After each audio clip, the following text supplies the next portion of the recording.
안녕하십니까. 뉴스플러스입니다.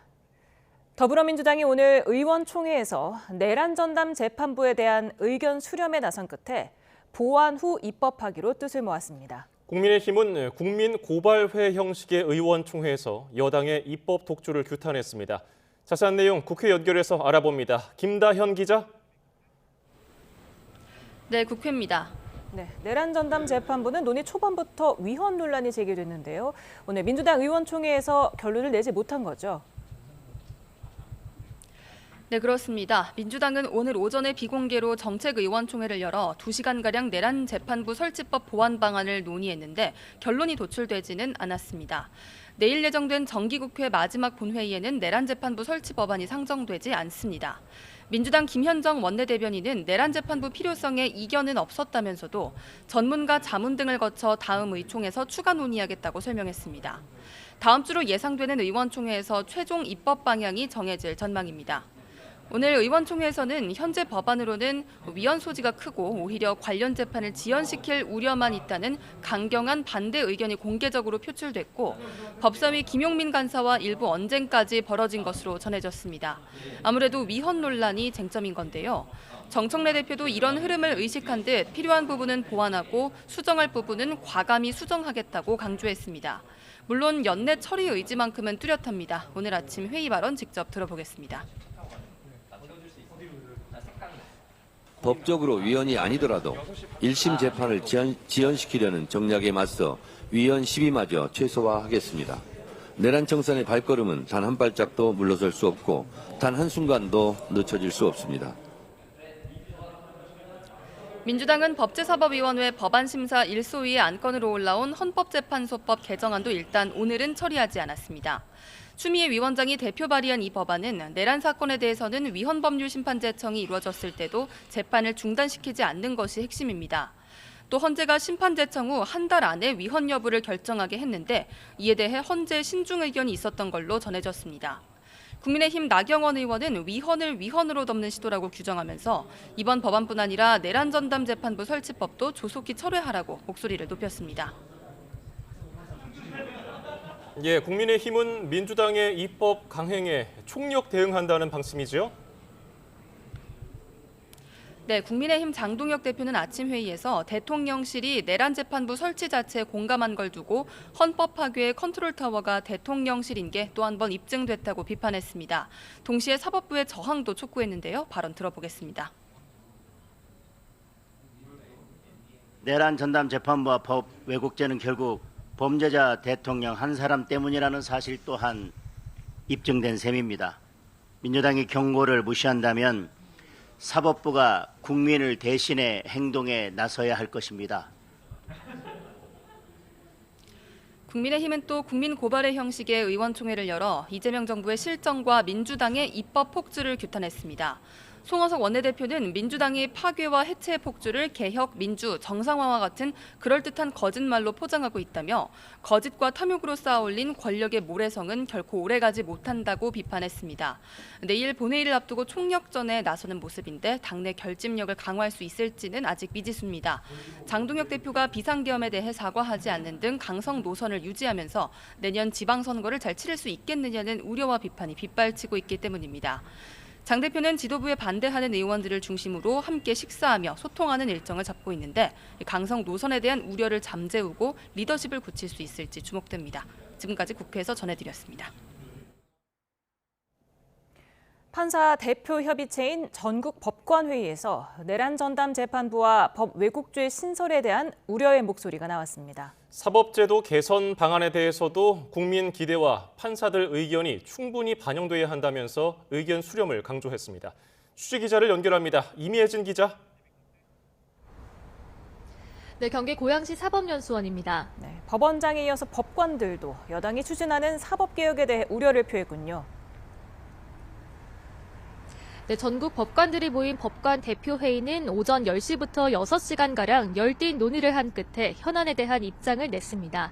본격적인 논의에 앞서 법원 행정처의 현안 관련 설명이 진행됐고 이후 내란 전담 특별재판부 설치와 범왜곡죄 도입에 대한 입장 표명 의안이 현장에서 추가로 발의돼 참석자 절반 이상 찬성으로 가결됐습니다.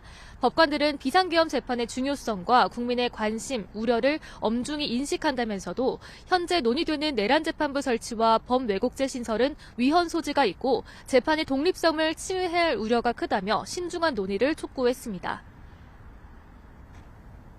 예, 오늘 논의된 다른 안건들도 모두 가결됐죠? 네, 두 가지 안건 모두 가결돼 법관들의 의견 표명이 이루어졌습니다. 먼저 사법제도 개선은 국민의 권리구제를 증진하고 재판에 대한 국민의 신뢰를 높이는 방향으로 이루어져야 하고 이를 위해선 재판을 담당하는 법관들의 의견이 충실히 반영돼야 한다는 뜻을 밝혔습니다.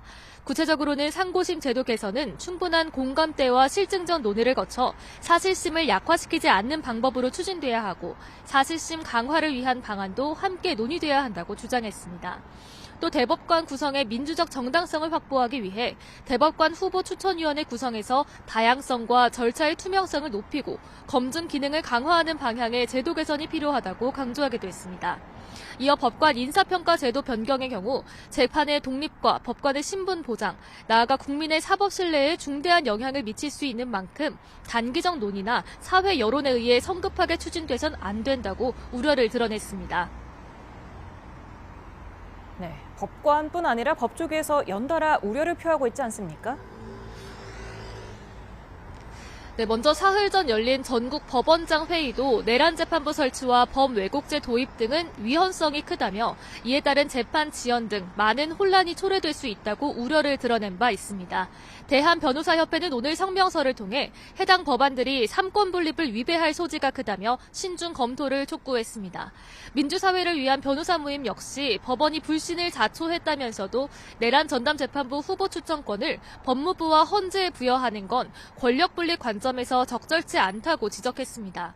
계속되는 논란 속에 법원 행정처는 내일부터 사흘간 공청회를 열어 학계와 시민사회 의견을 수렴합니다. 공론화를 통한 내외부 의견을 종합해 사법부 의견을 도출하겠다는 겁니다. 우리 재판의 현황과 문제점 점검에서 시작해 상고제 개편과 대법관 증언안 등 현안에 대한 종합토론도 진행할 예정입니다. 지금까지 경기 고양시 사법연수원에서 YTN 임혜진입니다. 오늘 윤석열 전 대통령 내란 혐의 재판에는 노상원 전 정보사령관이 나왔는데요. 대부분 질문에 증언을 거부했습니다. 전직 통일교 간부가 선거를 앞두고 민주당과도 접촉했다는 주장은 특검의 선택적 수사 논란으로 번지고 있습니다. 취재기자를 연결합니다. 우종훈 기자. 네, 내란 특검입니다. 네, 윤 전 대통령 재판에 노상원 전 사령관이 증인으로 나왔군요. 네, 그렇습니다. 윤 전 대통령 내란 혐의 재판에서는 노 전 사령관에 대한 증인 신문이 진행 중입니다.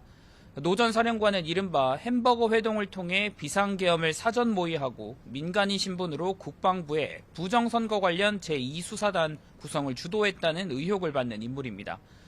또 수거나 북한 공격 유도 등 내용이 담긴 수첩의 작성자기도 한데 오늘 재판에서는 특검과 변호인 질문에 대부분 증언을 거부하고 있습니다.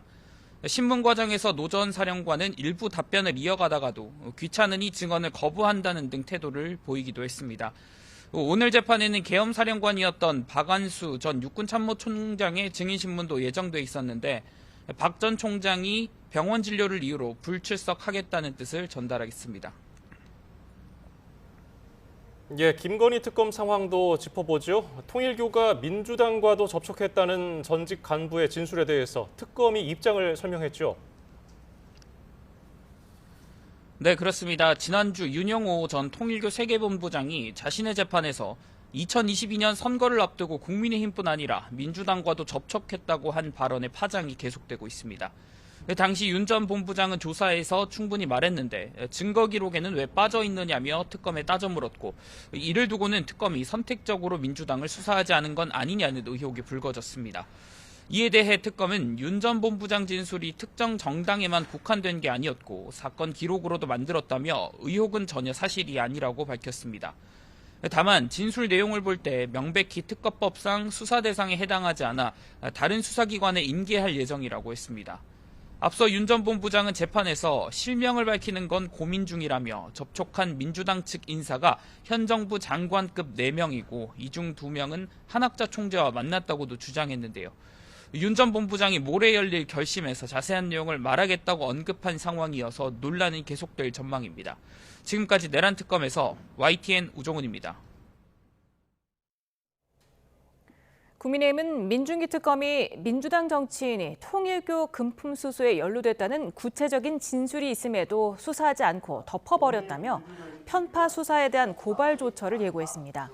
송원석 원내대표는 특검이 선택적 수사이자 야당 탄압 수사라는 점을 자인한 거라며 의혹에 대한 전면 재수사를 강력히 촉구했습니다. 박성훈 수석 대변인은 당 법률 자문위 차원에서 늦어도 모레까지 공수처에 직권남용 혐의 등으로 고발할 예정이라고 밝혔습니다.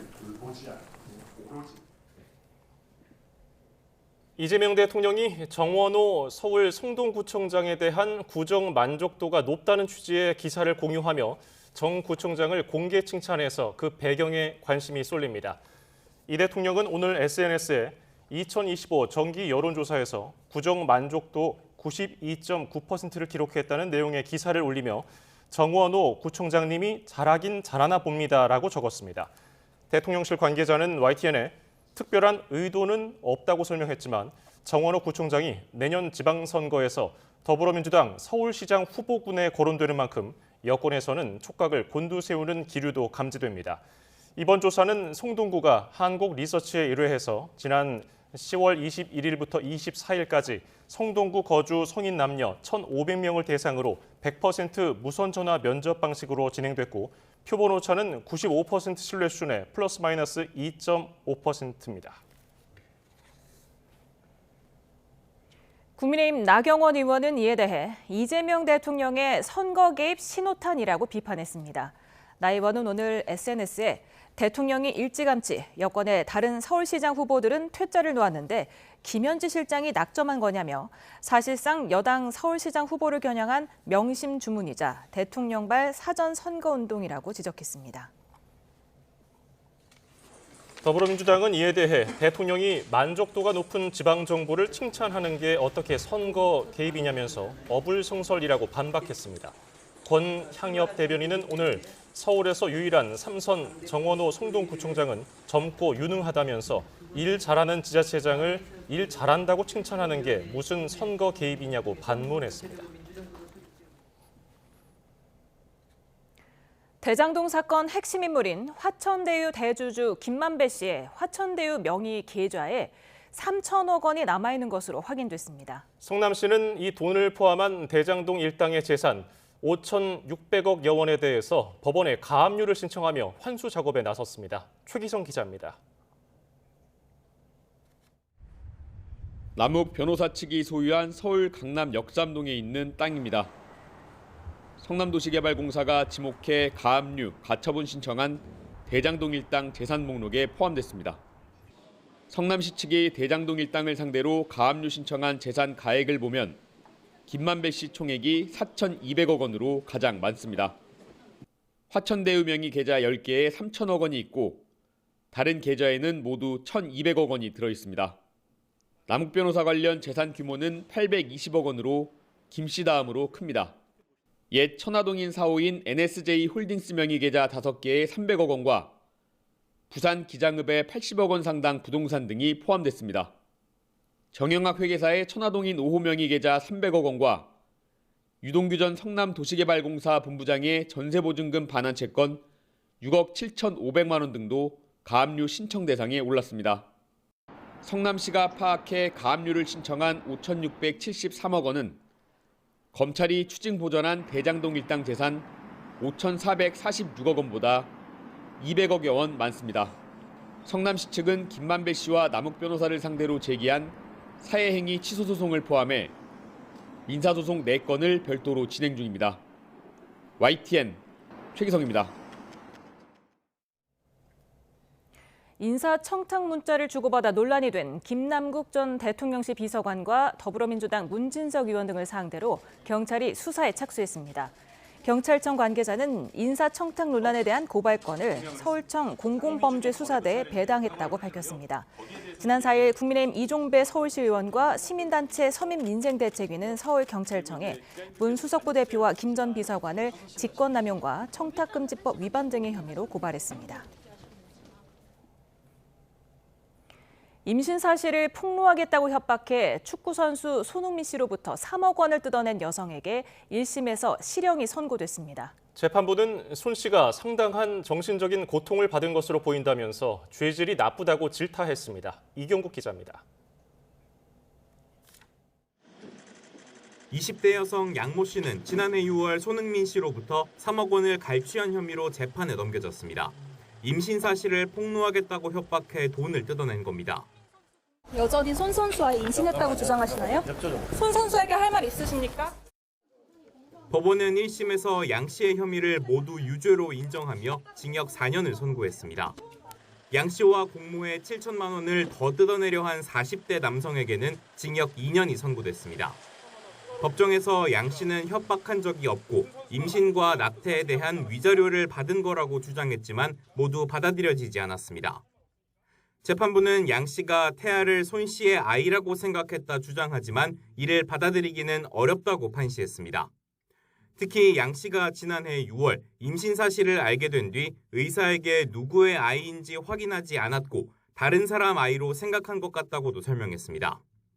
실제 양 씨는 다른 남성에게 임신 사실을 알리며 위자료를 요구하다 포기했고 이후 손 씨를 협박한 것으로 조사됐습니다.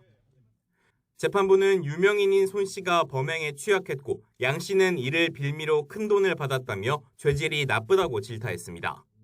특히 받은 돈을 사치품 구매에 쓴 뒤 수입이 없어 생활비가 부족하자 또 범행하려 한 만큼 동기 역시 불량하다고 지적했습니다. 재판부는 사건이 알려져 손 씨가 큰 정신적 고통을 받았을 거로 보인다면서 이들이 손 씨에게 용서받지 못한 점도 고려했다고 밝혔습니다. YTN 이경국입니다. 소년범 전력을 인정한 배우 조진웅 씨가 연예계 은퇴를 발표했지만 파장은 더 커지고 있습니다. 미성년 시절 범행이 성인이 된 뒤에도 영향을 미쳐야 하는지를 두고 갑론을박이 이어지고 있습니다. 김승환 기자입니다. 배우 조진웅은 그동안 공인으로서 쌓아온 반듯한 이미지와는 다른 소년범 전력이 보도된 뒤 거센 비판에 직면했습니다. 논란 하루 만에 조진웅이 은퇴를 선언하자 10대 시절 일을 이유로 배우 활동을 그만두는 결정이 적절한지를 두고 의견이 엇갈리고 있습니다. 한인섭 서울대 명예교수는 어두운 과거에 함몰되지 않고 사회적 인정을 받는 수준까지 이른 건 높이 평가받아야 한다고 말했고 청소년 쉼터를 만들어 소년범 교화에 힘쓴 송경용 신부도 그 시절을 들춰내 오늘의 시점에서 판단하면 그 아이들은 살아있어서도 안 된다고 꼬집었습니다. 소년법의 목적이 교화에 있어 전과로도 기록되지 않는 만큼 과거 소년 보호 처분 이력을 지금 비난하는 게 적절하지 않다는 겁니다.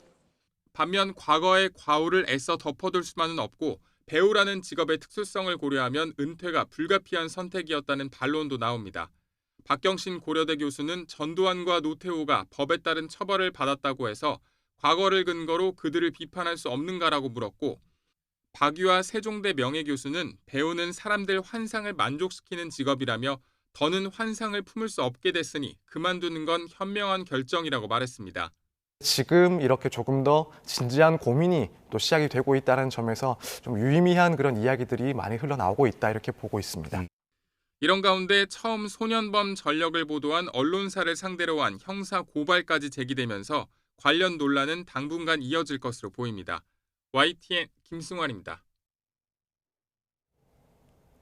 갑질 의혹을 받았던 방송인 박나래 씨가 모든 게 자신의 불찰이라며 사태가 해결될 때까지 방송활동 중단을 선언했습니다. 전 매니저들과 오해는 풀었지만 출연작들이 지게 되는 부담을 고려했다는 설명인데 이로써 제기된 주요 의혹의 실체는 수사로 확인될 전망입니다. 송지인 기자입니다.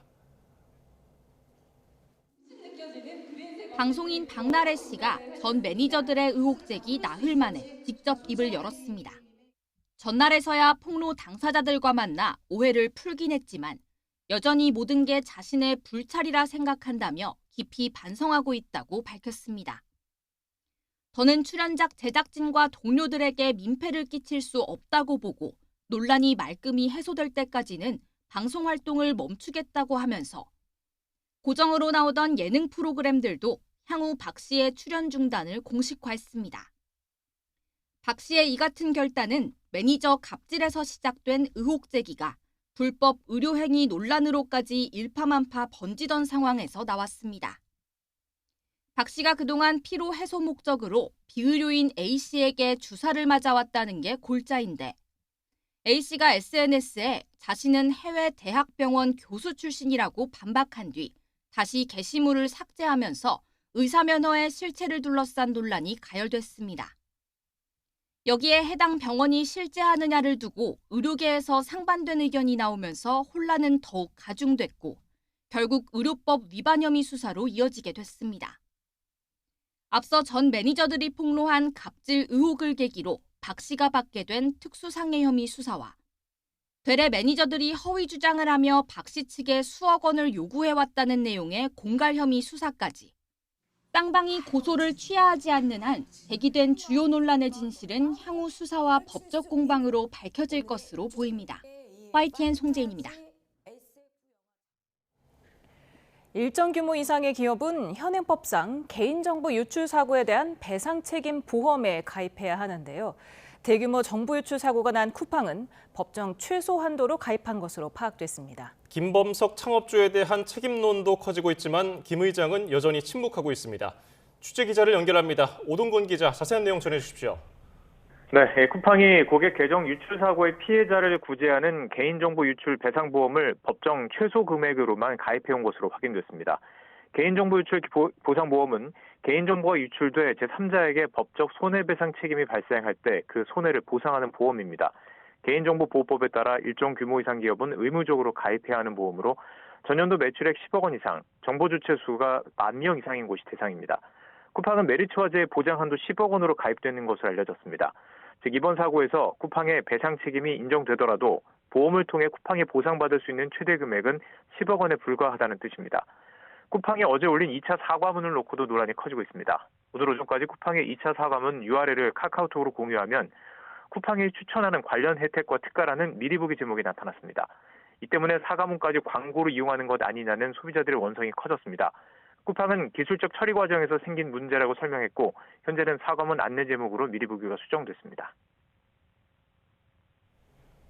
네, 쿠팡의 김범석 창업주, 여전히 모습을 드러내지 않고 있는 거죠? 그렇습니다. 김범석 의장이 우리나라에서 공개석상의 모습을 드러낸 건 10년 전인 지난 2015년이 마지막이었습니다. 당시 로켓 배송 1주년을 맞아 기자간담회를 열었는데요. 직접 들어보시죠. 저희는 택배를 하려고 이 도전을 한 게 아니고 물류를 하려고 이 도전을 한 게 아니고 고객들의 삶의 질을 커머스 서비스로 한층 끌어올리기 위해서 한 것입니다. 고객의 삶의 질을 높인다고 밝힌 김 의장은 최악의 고객정보 유출 사고 앞에선 본인 명의의 사과문 한 줄도 내고 있지 않습니다. 김 의장은 지난 2021년부터 한국법인의 이사회 의장직과 등기이사직에서 물러났는데요. 하지만 미국에서 공시한 3분기 보고서에서는 여전히 한국 사업의 최고 운영 의사결정자로 명시됐습니다. 실제 박대중 쿠팡 대표 역시 국회 현안 질의에서 미국 이사회의 모든 상황을 보고하고 있다고 답변하기도 했는데요.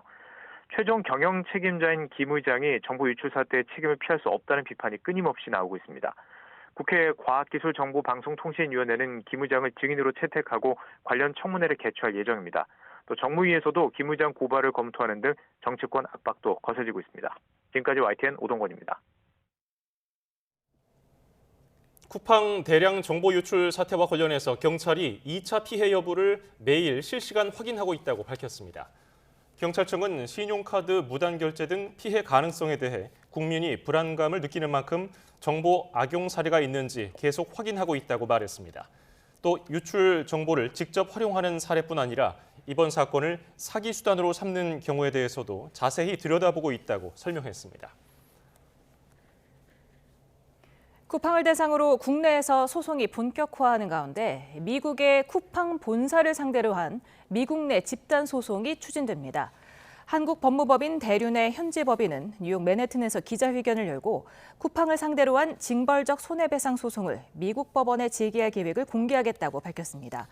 법무법인 대륜 관계자는 한국과 미국에서 동시에 소송을 추진할 것이라며 미국 법원에 제기할 징벌적 손해배상에 대해 이미 원고를 일부 모집했고 기자회견을 통해 원고를 더 모집할 거라고 말했습니다. 잊을만 하면 터지는 통신사 보안 사고에 이용자 불안도 가라앉질 않고 있습니다. 이번에는 LG U+의 인공지능 서비스 익시오에서 통화 내용이 유출됐는데 회사는 해킹이 아닌 작업자 실수라고 해명했습니다. 최하영 기자입니다. 통화 정보가 유출된 익시오는 LG U+가 지난해 출시한 인공지능 통화 비서 앱입니다. 통화 녹음과 요약, 통화 중 정보 검색 등이 가능한 서비스로 1년 만에 가입자가 100만 명을 돌파했습니다. 그런데 지난 2일 저녁 8시부터 15시간 가까이 이용자 36명의 통화 정보가 유출됐습니다. 다른 이용자 101명에게 통화 요약 내용과 통화 상대방 전화번호 등이 노출됐습니다. LG U+는 고객 신고로 뒤늦게 이를 파악한 뒤 복구를 진행했고 이용자들에게 피해 사실을 안내했습니다. 그러면서 해킹이 아닌 기능 개선 과정에서 작업자 실수로 발생했다며 주민등록번호나 금융정보 등 민감 정보는 포함되지 않았다고 설명했습니다. 또 신고 요건에 부합하지 않았지만 개인정보보호위원회에 자발적으로 신고했다고 밝혔습니다. 스스로 작동하는 부분이 있기 때문에 이 부분에 대해서 완전히 통제가 안 되고 있기 때문에 품질 관리를 굉장히 잘해야 됩니다. 그런데 이번에 이제 그 과정이 좀 미흡하지 않았나 싶거든요. 통신사들의 보안 사고는 하루 이틀이 아닙니다. 앞서 SKT의 유심정보 해킹 사태로 유심 교체 대란이 빚어졌고 KT는 불법 초소형 기지국을 통한 해킹으로 이용자 360여 명이 무단 소액 결제 피해를 봤습니다. 전문가들은 인공지능 인프라 확대로 해킹 공격이 늘고 있지만 보안 체계는 과거에 머물고 있다며 민관이 협력해 대응 체계를 구축해야 한다고 조언합니다. YTN 최하영입니다.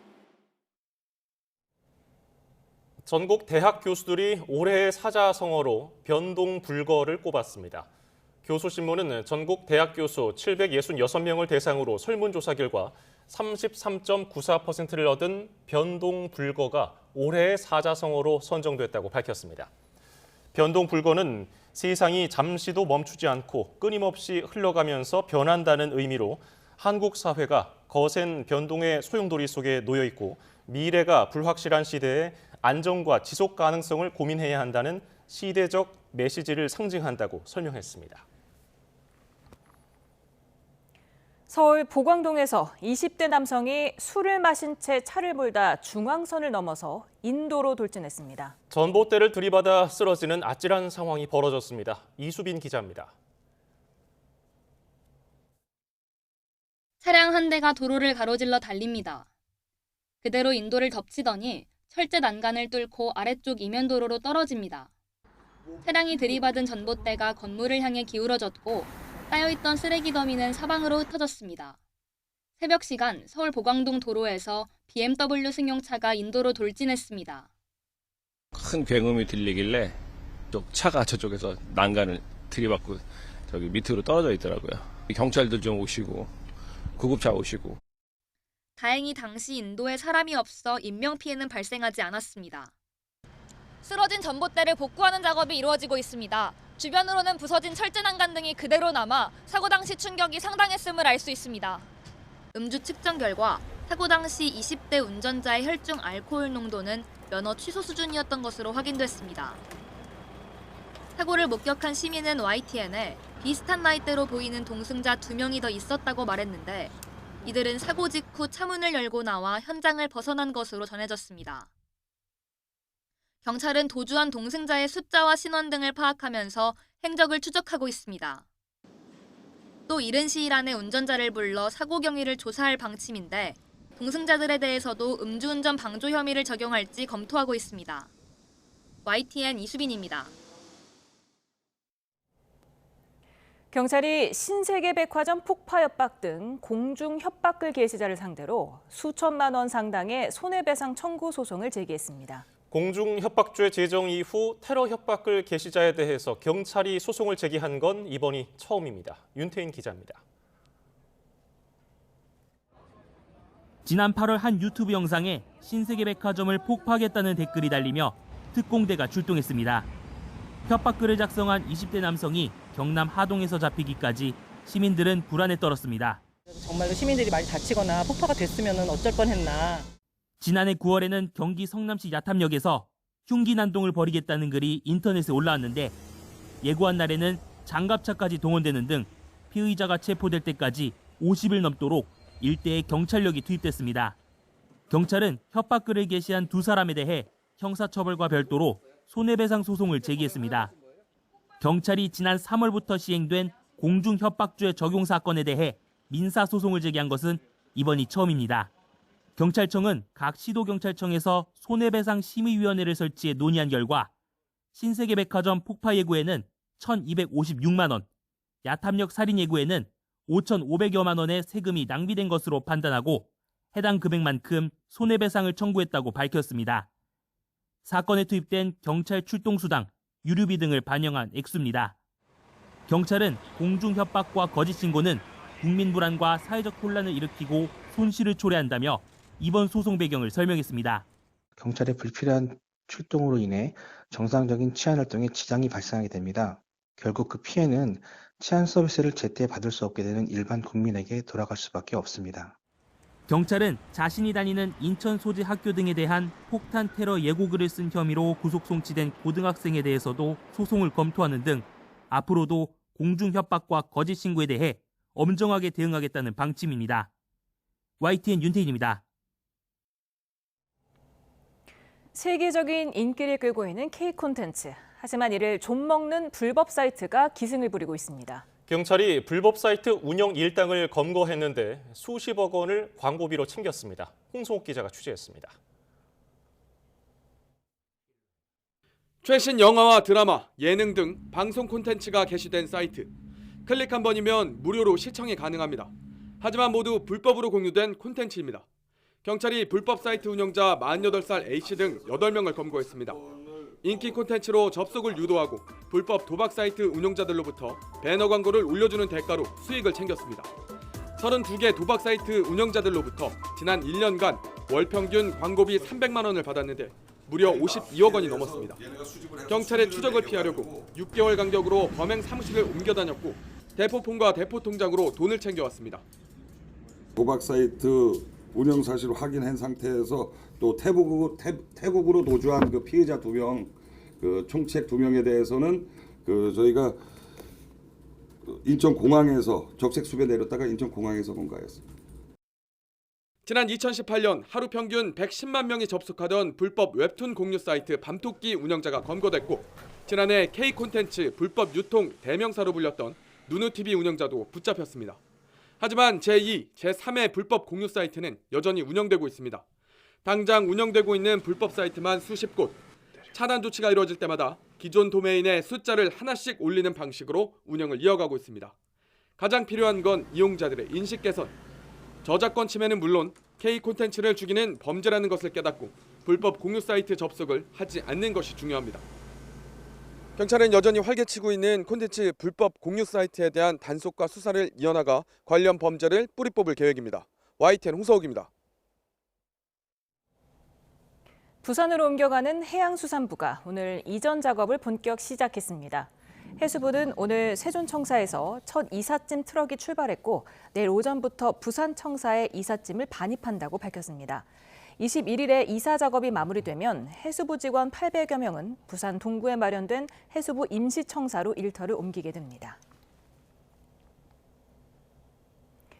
이재명 대통령은 오늘 지방시대위원회 보고회에서 수도권 집중이 성장 잠재력을 훼손시킨다며 균형 발전을 재차 강조했습니다. 김경수 위원장은 한미 관세 협상 타결 이후 국내 투자를 약속한 대기업들이 비수도권 경제를 살릴 수 있도록 정부에 파격적인 지원을 요청했습니다. 두 사람 발언 들어보시죠. 수도권 집중이 지나치게 강화되면서 오히려 이제는 성장의 잠재력을 좀 훼손하는 상황에 이르렀습니다. 분권과 균형 발전, 또 자치의 강화는 이제 대한민국이 지속적 성장을 위해서 피할 수 없는 국가적 생존 전략이 됐다고 생각합니다. 5극 3특을 중심으로 다극 체제를 만들어 감으로써 성장의 동력을 새롭게 확보해야 될 권역별로 대기업의 투자를 통해서 전략산업과 성장 엔진을 육성하는 겁니다. 기업은 설득이 아니라 조건에 따라 움직입니다. 기업은 비수도권에 투자하고 정부는 그런 기업의 파격적인 지원을 아끼지 않는 균형 성장 빅딜이 필요한 시기입니다. 정부가 KTX와 SRT 통합 계획을 밝혔습니다. 먼저 내년 3월부터 서울발 KTX와 수서발 SRT 교차 운행을 추진할 계획입니다. 이르면 내년 말부터 한국철도공사, 코레일이 독점하던 시대로 돌아갈 전망입니다. 최두희 기자입니다. 정부가 코레일과 SR로 이원화된 고속철도 통합 로드맵을 내놨습니다. 이재명 대통령이 대선 공약 이행 차원으로 통합에 따른 효율 증대 효과가 더 크다는 이유에서입니다. 우선 서울발 KTX와 수서발 SRT 교차 운행을 내년 3월부터 추진합니다. 비교적 이용률이 낮은 서울 KTX를 수서역에 투입하는 방식입니다. 26년 3월부터 서울발 KTX와 수서발 SRT 교차 운행을 시행하여 수서발 고속열차의 좌석 공급을 우선 확대하겠습니다. 정부는 또 KTX와 SRT 구분 없이 복합 연결해 차량 운용률을 높이겠다는 방침입니다. 그러면서 내년엔 하나의 앱으로 KTX와 SRT 결제 발권이 가능하도록 개선하기로 했습니다. 기관 통합으로 못 박은 시기는 내년 말, 하지만 흡수 통합은 아니라고 강조했습니다. 기관 통합까지 끝나면 2016년 SRT 개통 이후 유지된 경쟁 체제는 막을 내리고 사실상 코레일이 고속철도 운행을 독점하던 시대로 되돌아갈 가능성이 큽니다. 또 통합 결정 과정에서 비공개 간담회만 3차례 진행했을 뿐 승객들의 의견 수렴과 같은 별다른 검증 절차가 없었다는 비판이 나옵니다. 경쟁 체계를 유지하면서 얻어지는 이점보다 통합으로 해서 얻어지는 요금 탄력제라든지 아니면은 그거에 따른 교차 운행에 대한 이익 같은 것이 제대로 분석이 된 다음에 추진하는 게 더 현명하지 않나. 독점에 따른 서비스 질 저하 등 부작용과 함께 통합에 따른 노조 영향력 확대로 대규모 파업이 일어날 가능성도 제기되고 있습니다. YTN 최두입니다. YTN은 우리 측 배타적 경제 수역에서 벌어지는 중국 어선의 탈법 어업에 대해 고발하는 보도를 준비했습니다. 그동안 중국 어선들이 배 안에 물고기를 몰래 보관할 수 있는 창고, 비밀 어창을 만들어서 어장을 싹쓸이한다는 우려가 계속됐는데요. YTN이 실제 비밀 어창을 개조하는 것으로 전해진 중국 현지 조선소 영상을 확보했습니다. 김희영 기자의 단독 보도입니다.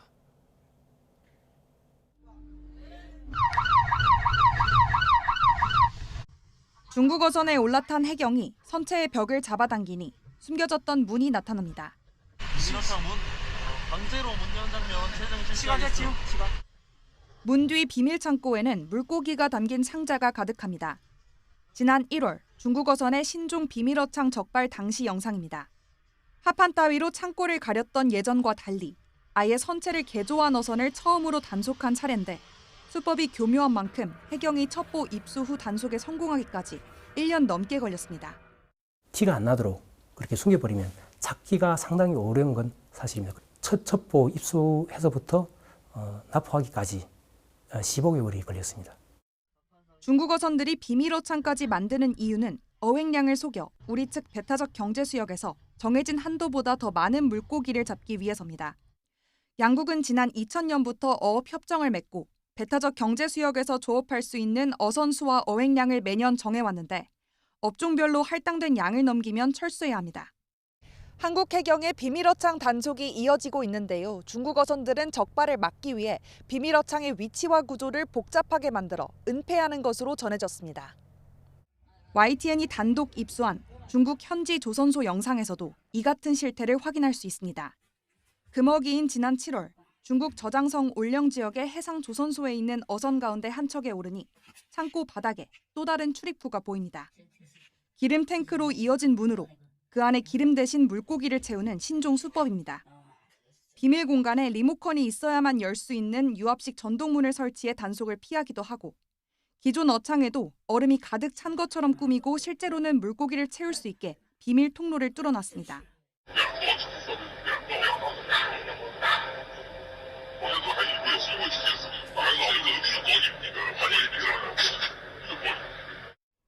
비밀 어창이 전문 업체를 통해 조직적으로 제작되고 있다는 정황인데 해경 역시 관련 첩보를 입수한 것으로 확인됐습니다. 수요가 많다 보니까 전문 개소를 전문적으로 하는 그런 업체가 여러 존재하고 조선소도 몇 개 있는 걸로. 비밀 어창을 이용해 어획량을 속이는 중국 어선으로 우리 어업 피해가 계속되는 가운데 관계 당국의 조사와 대책 마련이 시급하다는 지적이 나옵니다. YTN 김희영입니다. 케빈 김주한 미국 대사대리는 미 국가안보 전략에 한반도 비핵화가 빠진 데 대해서 한미 정상은 팩트시트에서 북한의 완전한 비핵화에 대한 양측의 의지를 재확인했다고 밝혔습니다. 김 대사대리는 박윤주 1차관과 비공개 면담 후에 이같이 말하며 그게 현재 미국의 한반도 정책이라고 강조했습니다. 그러면서 박 차관과 한미가 여러 현안에서 어떻게 최선의 공조를 할 수 있는지 논의했다며 여기에는 양국 정상이 합의하고 확인한 북한의 완전한 비핵화도 포함된다고 밝혔습니다. 지난 5일 공개된 트럼프 행정부의 국가안보 전략에는 비핵화 목표를 포함해서 북한 언급이 아예 빠져서 그 배경에 관심이 쏠렸습니다. 우리 정부도 한미 양국은 한반도 비핵화 목표를 일관되게 견제하고 있다고 강조했습니다. 외교부는 미 국가안보 전략에서 특정 분쟁이나 안보 현안을 세세하게 다루지 않는 방향으로 기술 방침이 달라졌다는 측면을 감안할 필요가 있다고 설명했습니다. 그러면서 트럼프 행정부는 주요 계기마다 북한의 비핵화 목표를 분명히 밝혀오고 있다고 말했습니다. 우리 돈 106조 원에 달하는 넷플릭스의 워너브라더스 인수 합병이 무산될 위기에 놓였습니다. 트럼프 미국 대통령이 문제 삼고 나선 건데 만약 트럼프가 승인하지 않으면 넷플릭스는 위약금만 8조 5천억 원을 물어야 합니다. 김선중 기자입니다. 전 세계 미디어 업계의 지각 변동을 예고했던 인수전이 암초를 만났습니다. 트럼프 미국 대통령이 시장 점유율에 문제가 될 수 있다며 독점 문제를 지적하고 나선 겁니다. Netflix is a great company. They've done a phenomenal job. Ted is a fantastic man. I have a lot of respect for him, but it's a lot of market share. So we'll have to see what happens. 역시 쟁점은 이른바 스트리밍 점유율입니다. 기존 넷플릭스의 워너브라더스의 스트리밍 서비스인 HBO Max까지 합치면 미국 구독형 스트리밍 시장의 30%를 차지합니다. 미국에서 합병 회사의 시장 점유율이 30%를 넘으면 경쟁사끼리 합병은 불법으로 여겨집니다. 물론 넷플릭스는 법적으로 문제가 없다고 반박하지만 반독점 문턱을 넘기가 쉽지 않습니다. So the regulatory questions are going to be huge here. We don't know how the Trump administration will react to this proposed deal. We also don't know how regulators in other countries will react. 업계에서는 이번 인수전에 참여했던 파라마운트와 트럼프의 관계를 의심하기도 합니다. 실제 트럼프는 파라마운트의 최고 경영자인 데이비드 앨리슨 부자와 아주 가까운 사이입니다. 이렇다 보니 트럼프가 넷플릭스 대신 파라마운트를 밀어줄 수 있다는 관측도 제기됩니다. 이미 파라마운트는 이번 협상이 넷플릭스에 유리하게 진행됐다며 특혜 인수를 주장했습니다. 어렵사리 트럼프의 벽을 넘는다고 해도 넷플릭스는 다른 나라에서도 독점 여부에 대한 승인을 받아야 합니다. 넷플릭스는 워너브라더스와 거래가 무산되거나 정부 승인을 받지 못할 경우 우리 돈 8조 5천억 원에 달하는 천문학적 위약금을 주기로 합의했습니다. YTN 김선중입니다. 오는 10일 올해 마지막 금리 발표를 앞둔 미국 연방준비제도에 전 세계 이목이 쏠리고 있습니다. 트럼프 미 대통령이 차기 연준 의장으로 케빈 해시 국가경제위원장을 사실상 지명했는데 월가에서는 여러 문제가 불거질 것으로 우려합니다. 권영희 기자입니다. 트럼프 대통령이 케빈 해시 국가경제위원장을 차기 연준 의장으로 지목하자 일각에선 금리 인하로 인한 주식시장 활성화를 기대합니다. I guess a potential Fed chair is here too. I don't know. Are we allowed to say that? Potential. He's a respected person, that I can tell you. Thank you, Kevin. 그러나 곧바로 달러 가치가 흔들렸고 해시시 의장이 되면 국채 추매를 촉발할 수 있다는 경고까지 나왔습니다. 월가는 크게 세 가지를 걱정하는데 먼저 연준의 독립성 훼손 우려입니다. 해시스는 꼭두각시가 돼 트럼프 대통령의 의중을 연준 정책에 그대로 반영할 것으로 전망됩니다. Well, Trumponomics works and Bidenomics doesn't. And so we've got lots of good news to report to the American people. 인플레이션이 지속될 위험도 큽니다. 해시스는 이미 인플레이션을 낮췄다고 여러 차례 밝혔습니다. The typical American who, when President Trump left office, would spend $400 a month on their groceries, having to spend about $515 on their groceries after the Biden administration's four-year run, then we've reduced inflation dramatically. 그러나 시장의 해석은 정반대입니다. 해시시 인플레이션 둔화라는 정치적 메시지를 근거로 서둘러 금리 인하에 나설 가능성이 크다고 봅니다. 이렇게 되면 높은 인플레이션과 완화된 통화 정책이 금리 불안을 키우고 미 국채의 대규모 매도로 이어질 수 있습니다. 정책 전문성도 논란거리입니다. 독립적인 경제학자로서 정책에 신경 쓰기보다 백악관 정치 의제를 강조해 여러 차례 시장 관계자들을 놀라게 했습니다.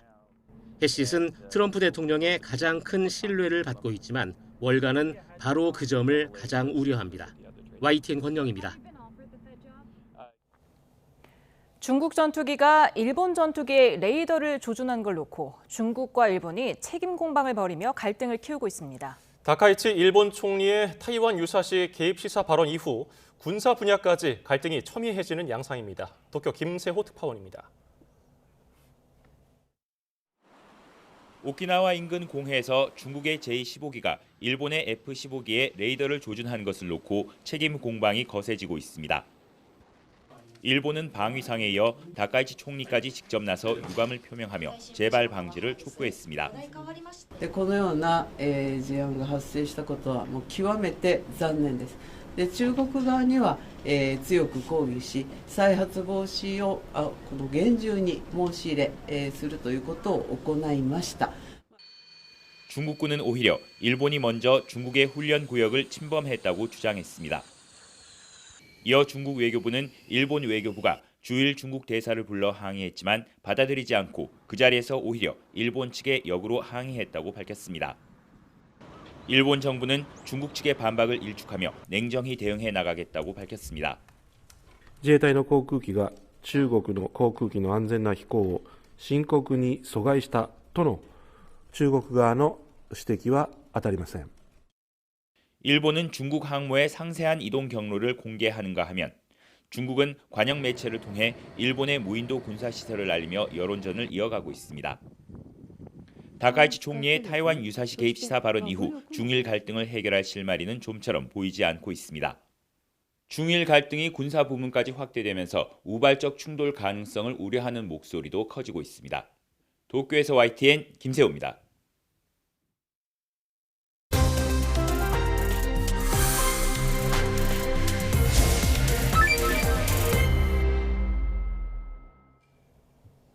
배우 조진웅 씨의 소년범 전력을 처음 보도한 매체가 소년법 위반 혐의로 고발당했습니다. 관련 법적 쟁점들 양지민 변호사와 짚어보겠습니다. 어서 오세요. 안녕하세요. 네, 지금 보도한 기자 그리고 매체가 고발을 당했는데 어떤 혐의입니까? 일단은 지금 소년법 제70조 위반 사항이 있다라고 고발을 당한 상황입니다. 소년법 제70조에 따르면 관계기관이 소년 사건 조회에 응하는 것에 대해서 엄격하게 금지가 되어 있습니다. 그러니까 소년법은 사실상 어린 청소년들이 범죄를 저질렀을 때 적용이 되는 이제 법률이고, 그리고 소년범에게는 뭔가 더 교화의 기회라든지 사회에 나중에 나가서 정상적인 생활을 할 수 있는 기회를 충분히 주고자 하는 부분에 초점이 맞춰져 있는 법률입니다. 그렇기 때문에 사실 소년범이 이제 범죄를 저지른다고 하더라도 그 판결문이 외부에 쉽게 공개되지 않고, 심지어 과거에는 어떤 사례가 있었냐면 피해자가 본인의 이제 가해자에게 손해배상 청구를 하기 위해서 어떠한 소년범이 정보를 요청을 했는데도 불구하고 이것이 제대로 이제 판결문이라든지 정보 제공이 안 됐던 그런 전례도 있습니다. 그런 것을 고려하자라고 한다면 이 소년법 제70조는 사실상 이 조회 응답 금지에 대한 것인데, 언론사가 어떤 관계기관에 요청을 해서 판결문을 확보해서 그걸 토대로 해서 기사를 쓰게 된 것 아니냐, 즉 판결문이나 범죄 사실에 대한 자세한 내용을 외부로 유출한 것과 같은 효과다라는 취지로 지금 고발을 당한 상황입니다. 예, 만약에 일반적인 상황에서 이 법을 어겼다면 어떤 처벌을 받습니까? 일반적인 상황에서 만약에 이제 이런 법률을 어긴다라고 한다면 1년 이하의 징역 또는 1,000만 원 이하의 벌금에 처해질 수 있습니다. 우리가 일반 성인에 대해서는 이렇지는 않거든요. 뭐 범죄 사실 조회서라는 것도 존재하는 만큼 우리가 과거에 범죄 사실을 어떤 것을 저질렀느냐라고 성인에 대해서는 충분히 조회할 수 있는데, 소년범에 대해서는 우리가 말씀드린 것처럼 예외적으로 굉장히 좀 그 판결문이나 범죄 사실에 대해서 외부로 나가는 것을 좀 까다롭게 만들어 놨고요. 재판상이라든지 수사상, 군사상의 어떠한 특정한 목적을 위해서만 외부로 요청에 응답해서 제공을 한다라든지 판결문이 나갈 수 있는 것이고, 그 외에는 사실 철저하게 비밀에 붙여지는 것이, 보장받는 것이 맞습니다. 네, 그런데 지금 조진웅 씨가 은퇴 선언을 한 지 이틀이 지났는데 파장이 계속해서 커지고 있는 게, 지금 피해자와 국민 정서를 생각할 때 마땅한 응보다라는 의견과 소년범이라는 주홍 글씨가 30년이 지나서까지 이어지는 게 맞느냐, 이런 의견이 팽팽하게 갈리고 있거든요. 그렇죠. 그러니까 이제 우리가 소년범의 사실 이제 범죄를 저질렀을 때 우리가 사회에 나가서 잘 생활할 수 있는 기회를 좀 줘야 된다라는 초점과 그 취지와, 그리고 이것이 소년일 때 저질렀던 범죄가 30년 지나서까지 이 사람의 이제 어떠한 업무라든지 일상생활 생활에 영향을 줄 정도로 우리가 낙인을 찍어야 되는가라는 것을 두고 양측에서 바라보는 입장이 굉장히 많이 다른 것 같고요. 일각에서는 피해자를 우리가 고려한다면 30년이 지났든 40년이 지났든 사실은 우리가 학폭을 저지르면 대학까지 못 가는 상황인데 이것에 대해서 문제제기 충분히 할 수 있지 않느냐라는 또 입장도 있는 것이고, 반면에 그렇다라면 어린 시절에 철없게 행동을 해서 범죄에 어떻게 연루됐다라든지, 아니면 공범이 아니더라도 뭐 방조범으로라도 조금이라도 뭔가 기록이 남는다라고 한다면 그 사람은 평생 이것에 낙인 찍혀서 정상적인 그런 생활을 하는 것을 막아야 되느냐라는 또 의견도 있기 때문에 양측의 각자 보는 시점에 따라서 달리 보여질 측면이 있는 것으로 보입니다. 예, 이 연예계 사건이 정치계로도 번졌는데, 그러다 보니까 이 조 씨 사건을 계기로 공직자 대상으로 소년기 흉악범죄 전력에 대한 검증을 강화하겠다는 법안 발의 목소리도 나왔거든요. 어떤 내용입니까? 그렇죠. 그러니까 이제 공직자나 고위 공무원의 경우에는 소년기의 흉악 범죄를 저질렀다면 이 부분에 대해서 이제 그 여부를 조회할 수 있도록 해야 된다라는 입장이 나온 것이고요. 실제 만약에 이제 이것이 법안이 발의되고 처리가 된다라고 한다면, 통과된다고 한다면, 뭐 선출직 공무원이라든지 고위공직자가 되기 위해서는 소년범일 때 정말 뭐 전과 기록이 없이 내지는 보호 처분을 받은 기록이 없이 깨끗해야만 사실상 이런 공무원, 고위직 공무원이 될 수 있다라고 이제 볼 수 있는 것이죠. 이러한 이제 불똥이 사실 튀었다라고도 표현이 되기도 하는데, 조진웅 씨가 워낙 좋은 이미지를 가지고 그리고 대중에게 미치는 여파가 컸던 만큼 우리가 소년범이라는, 그리고 소년범에게 적용되는 소년법에서부터 정치권에는, 그러니까 정치인을 대상으로는 이러한 특수한 상황이니만큼 추가적인 법안 발의가 필요한 것 아니냐라는 이야기까지 다양한 목소리가 나오는 것으로 보입니다. 네, 지금 뭐 주홍글 씨를 없애야 된다서 돌아오라는 분도 지금 계셨는데, 그런데 지금 소년범 시절을 차차고 성인이 돼서도 폭행이 2번 이상, 그리고 음주운전이 30대에, 그러니까 배우 생활을 하던 중에 일어난 일이잖아요. 맞습니다. 그런데 이 음주운전 때문에 연예계를 은퇴한 연예인들이 참 많지 않았습니까? 그렇죠. 이게 2004년에 있었던 일입니다. 그러니까 조진웅 씨가 사실 극단에서 배우 활동을 이미 하고 있을 때 음주 후에 누군가를 폭행을 한 전력과 그리고 만취 상태로 음주운전을 한 그러한 전력이 이제 알려지게 되면서 이건 비단 소년 시절에 그러니까 소년법이 적용됐을 당시에 미성년자 가 저지른 범죄에 대한 비판을 차치하고서라도 성인이 돼서도 이러한 범죄를 저질렀다라는 것을 확인됐기 때문에 이것은 대중의 사랑을 받는 배우라든지 연예인으로서의 그러한 커리어를 이어나가기는 굉장히 부적절한 것 아니냐라는 이야기가 나오는 것이고 이러한 보도가 나온 이후에 여러 동료들의 추가적인 폭행을 당했다라고 하는 의혹이라든지 아니면 뭐 실명을 거론하고 본인의 실명을 밝히면서까지 내가 아무 이유 없이 이렇게 주먹질을 당했다라고 밝히고 있는 여러 피해자들이 지금 나오고 있는 상황이어서 사실 그런 것들을 모두 고려를 하면 지금 당시 상황에서 조진웅 씨가 뭐 연예계 복귀라든지 나중에라도 뭐 이런 것들을 생각하기는 굉장히 좀 힘든 상황으로 가는 것 아니냐라는 생각이 들고요. 성인이 돼서의 판단의 잘못이라든지 성인이 된 이후에 어떠한 범죄에 연루되거나 동료들을 이렇게 좀 폭행했다라는 의혹은 소년범일 때 저지른 범죄를 뭐 제외하고서라도 충분히 연예인으로서는 문제가 될 수 있는 그런 사안들로 판단됩니다. 예. 자, 그런가 하면은 전 매니저 갑질 의혹에 휩싸인 박나래 씨 오늘 방송 활동 중단을 선언했는데 논란이 더 커진 부분이 이른바 주사이모라는 사람에게서 불법 의료 또 대리 처방을 받았다는 의혹인데 어떤 내용입니까? 맞습니다. 이 주사이모라는 사람은 그러니까 매니저들과도 자주 소통을 했던 사람이에요. 그러다 보니까 주고받은 메시지가 다 이제 기록으로 남아있는 그런 상황입니다. 이 주사이모라고 불리는 사람은 뭐 의사라면 의사라고 불렸고 간호사라면 간호사라고 불렸겠죠. 근데 주사이모라고 불릴 수밖에 없었던 것이 대한민국에서 적법한 의료행위를 할 수 있는 면허를 소지한 자는 아닌 것으로 보입니다. 그렇기 때문에 뭐 집이라든지 아니면 뭐 해외에 나가서라든지 뭐 공항에서라든지 이런 병원 외의 장소에서 면허를 소지하지 않은 채 박나래 씨에게 뭐 주사를 한다라든지 아니면 다른 사람의 인적사항, 주민등록번호를 활용해서 약을 처방받아 제공한다라든지 이런 것들이 다 의료법 위반에 해당하기 때문에 더 논란이 커지고 있는 것이고 이 부분 관련해서 이제 의사 단체들에 대해서는 명백한 의료법 위반이다, 불법 의료 행위다라고 굉장히 반발을 하고 있는 상황입니다. 네, 그러니까 이 디스패치 보도에 따르면 오피스텔에서 링거를 놓고 처방전을 모아두고 의약품을 배달하고 심지어 해외로 출장까지 가면서 현금으로만 돈을 받는 이 주사이모. 이게 만약에 사실이면 어떤 처벌을 받을 수 있는 겁니까? 사실이라고 한다면 뭐 명백한 의료법 위반이겠죠. 우리 의료법에는 면허를 소지하지 않은 자가 이렇게 의료 행위를 할 수 있는 것을 엄격하게 금지를 하고 있고요. 본인이 이제 환자로서 내가 이러한 처방이라든지 진단을 받은 것은 문제되지 않지 않느냐라고 이야기를 할 수도 있겠지만 이 사람이 의사 면허를 소지하지 않고 있다라는 것을 알고 있었음에도 불구하고 계속해서 현금 결제를 하면서 약을 타간다라든지 주사를 맞는다라든지 그런 행위를 했다면 사실상의 이제 공범으로 볼 여지도 있기 때문에 박나래 씨도 이 처벌 부분에 대해서는 자유롭지 못하다라고 판단이 되고요. 이 부분에 대해서 그렇기 때문에 이제 소속사나 법률 대리인의 입장에서는 몰랐다, 적법한 면허를 소지한 소지자인 줄 알았다라는 취지의 이제 입장이 나오고 있는 것으로 보입니다. 예, 이른바 주사이모로 알려진 인물이 자신의 SNS에다가 전 매니저를 비판하는 그런 글을 올렸다가 내려서 더 또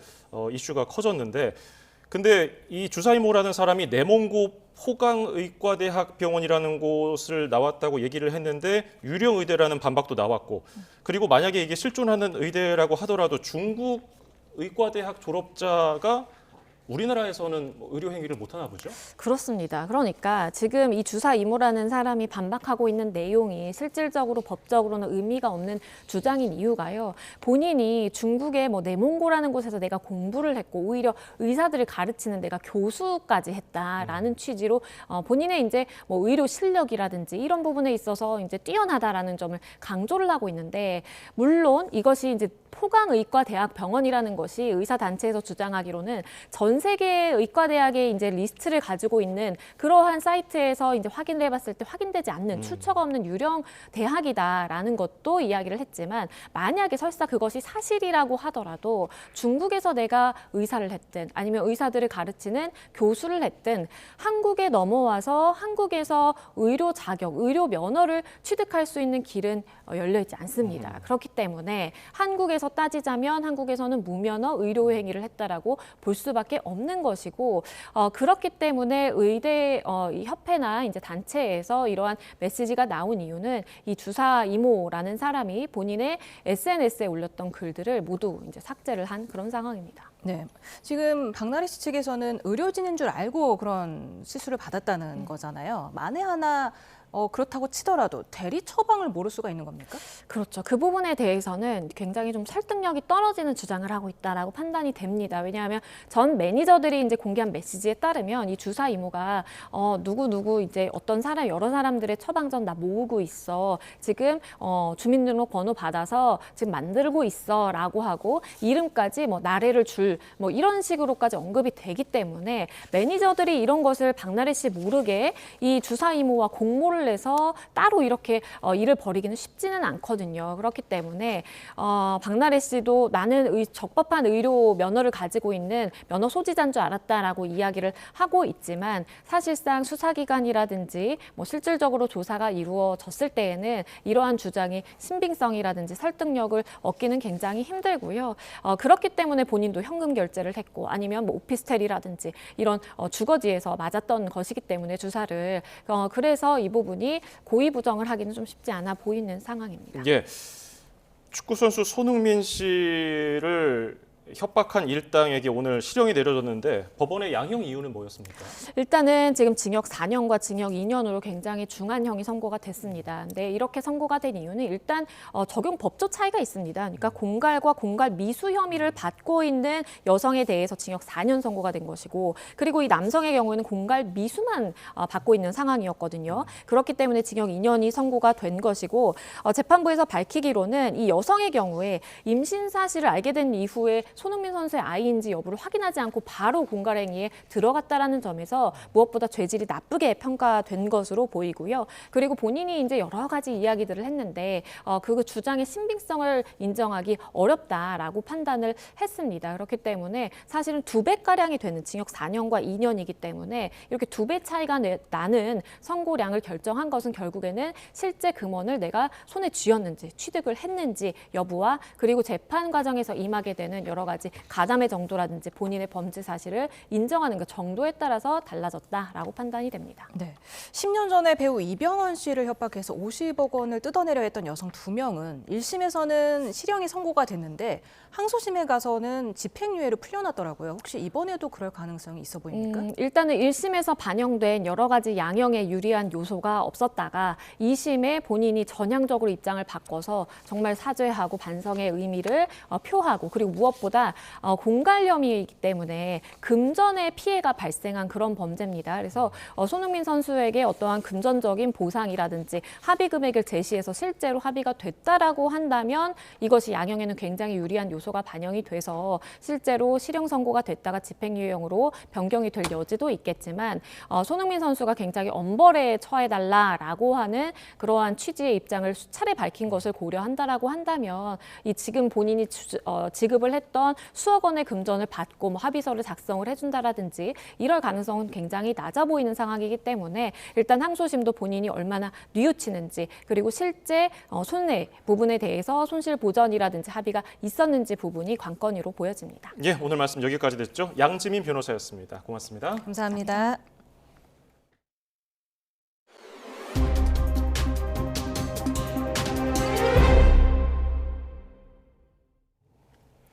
홍명보호가 월드컵 조별리그 3경기를 모두 멕시코에서 치르게 되면서 현지 적응이 가장 중요한 과제로 떠올랐습니다. 특히 해발 1,500m가 넘는 고산지대에서 펼쳐질 첫 2경기가 관건인데 베이스 캠프 선정부터 대표팀의 고민이 적지 않습니다. 양시창 기자입니다.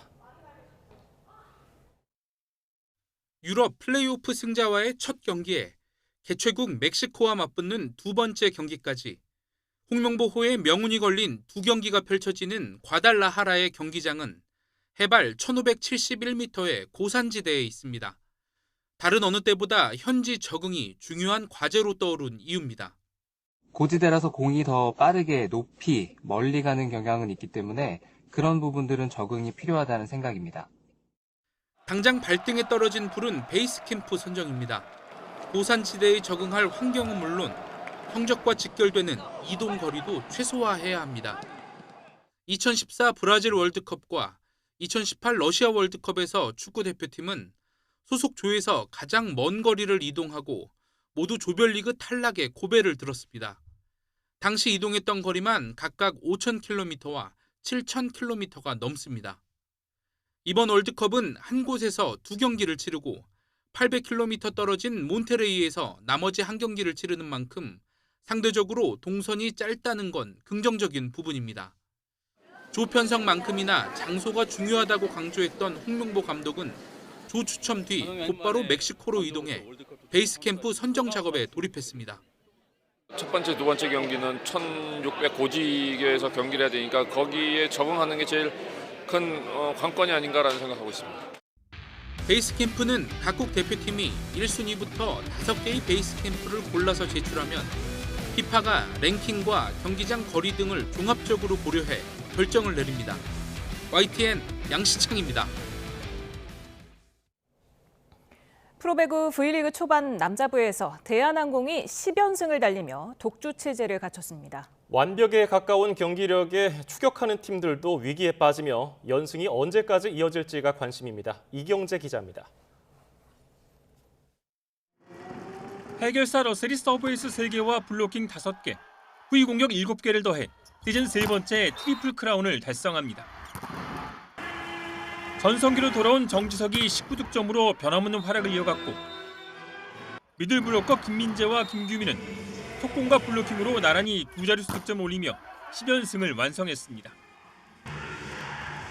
대한항공의 압도적인 경기력은 기록으로도 증명됩니다. 양쪽 날개 공격 성공률에서 정지석과 러셀이 나란히 1, 2위.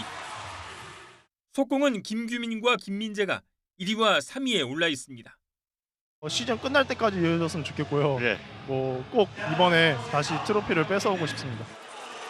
팀 블로킹과 세트도 모두 가장 앞서 있습니다. 4년 연속 통합 우승 이후 지난 시즌 현대캐피탈에 우승컵을 내줬던 대한항공은 브라질 명장 헤난 감독을 데려와 팀을 재정비했습니다. 훈련량을 크게 늘렸고 펜 선수와 정지석 등 여기저기 부상에 시달리던 선수들이 모두 건강하게 돌아왔습니다. 러셀은 강한 서브와 빠른 토스의 팀 색깔에 딱 들어맞는 카드였습니다. I think being here last year, coming here for playoffs and getting to know the team, getting to know the style of play, all the players, I really think that helped. So this year, just coming in, I was comfortable. We all knew each other and we were just ready to play some volleyball. 3강으로 꼽혔던 현대캐피탈과 KB손해보험이 나란히 황승빈, 황태기 두 주전 세트의 부상으로 흔들리면서 대한항공의 독주엔 더 탄력이 붙을 전망입니다. YTN 이경재입니다. 내일도 큰 추위는 없겠습니다. 내일 서울 아침 기온은 영하 2도, 광주와 대구는 영하 1도로 예년과 비슷한 수준을 보이겠는데요. 하지만 오늘보다 3에서 많게는 7도가량 낮아서 상대적으로 춥게 느껴질 수 있겠습니다. 한낮 기온은 서울 7도, 대구 9도, 광주는 10도까지 오르는 등 예년과 비슷하거나 조금 더 높겠습니다. 내일도 전국이 대체로 맑겠지만 동해안 지역은 대기가 바짝 메마른 가운데 바람도 강하게 불고 있습니다. 불씨 관리 철저히 해주시기 바랍니다. 이번 한 주간 한파는 쉬어갈 것으로 보입니다. 다만 목요일에는 전국 곳곳에 비나 눈이 내릴 전망입니다. 날씨였습니다. 전국 법관 대표들이 여당이 주도하는 사법개혁에 대해 위헌 소지와 재판 독립 침해 우려가 있다고 판단했습니다. 사전에 논의하기로 했던 사법제도 개선과 법관 인사제도 변경은 물론 내란 전담 재판부와 법 왜곡죄도 의안으로 몰려 우려를 표하기로 의견을 모았습니다. 신기혜 기자입니다. 전국 법관 대표들이 여당이 주도하는 사법개혁안을 논의하기 위해 한자리에 모였습니다. 법관들이 재판에 관한 전문성이나 실무 경험에서 나오는 의견들을 국민들께 상세히 말씀드리는 것 또한 책무라고 생각합니다. 법관들의 생각은 매우 다양하고 오늘도 치열한 토론이 예상됩니다. 사전에 발의된 입장 표명 안건은 2가지였는데 법관들은 현안에 대한 법원행정처의 설명을 들은 뒤 현장에서 안건을 추가했습니다. 추가된 안건은 내란 전담 재판부와 법 왜곡죄에 대한 입장 표명으로 법관들은 2가지 모두 신중한 논의가 필요하다는 쪽으로 의견을 모았습니다. 법관들은 비상계엄과 관련된 재판의 중요성과 여기에 대한 국민의 관심과 우려를 엄중히 인식한다면서도 전담재판부와 법 왜곡죄 모두 위헌 소지와 재판 독립 침해 우려가 있다고 봤습니다.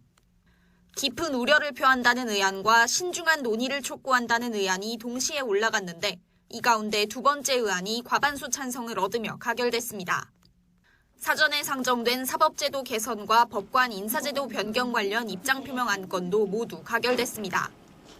법관들은 사법제도 개선에는 국민의 기대와 요구, 법관들의 의견이 충분히 반영돼야 한다면서 상고심제도 개선은 사실심 강화와 함께 논의돼야 한다고 지적했습니다.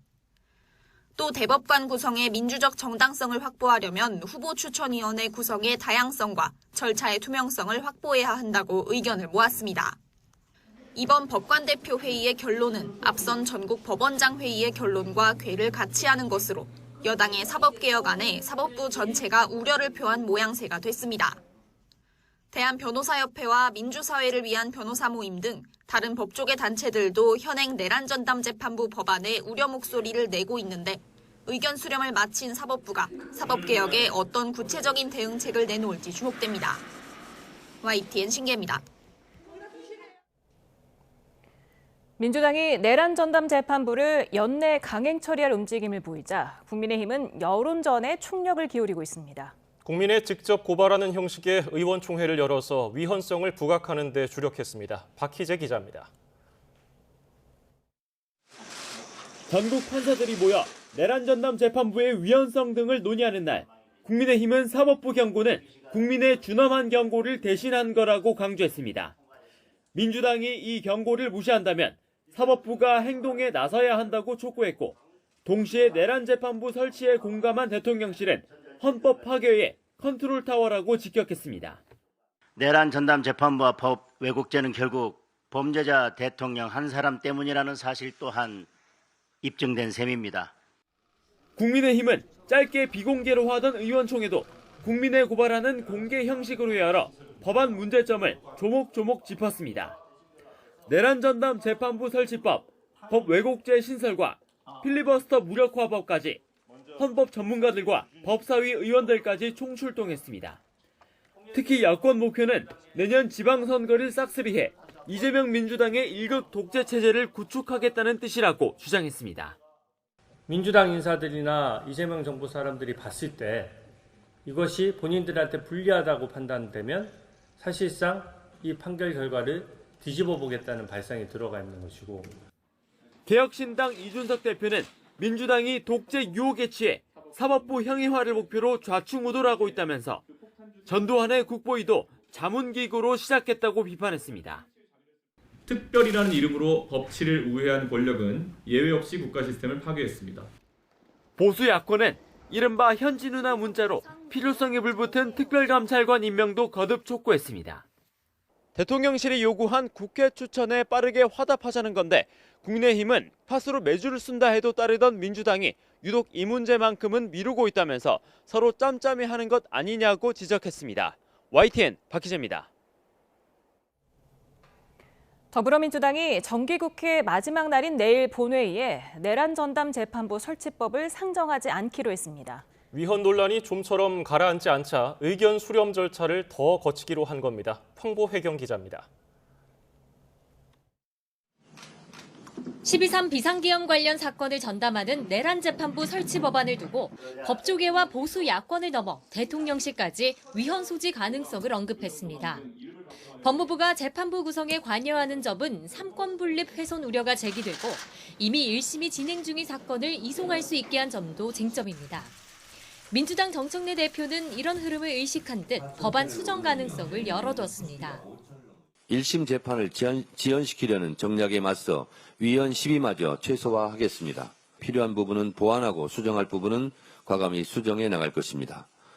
민주당은 2시간가량 비공개 의원총회를 열어 보완책을 논의했지만 결론을 내지 못했습니다.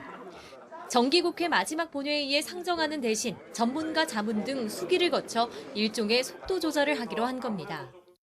전문가들의 그 자문이라든지 또는 각계각층의 의견들을 더 수렴해서 그 다음 의총에서 다시 그 내용을 다시 더 논의하는 거로 했고, 내란 전담 재판부 필요성에는 이견이 없었다지만 비공개 의총에선 우려 목소리가 꽤 분출된 거로 전해졌습니다.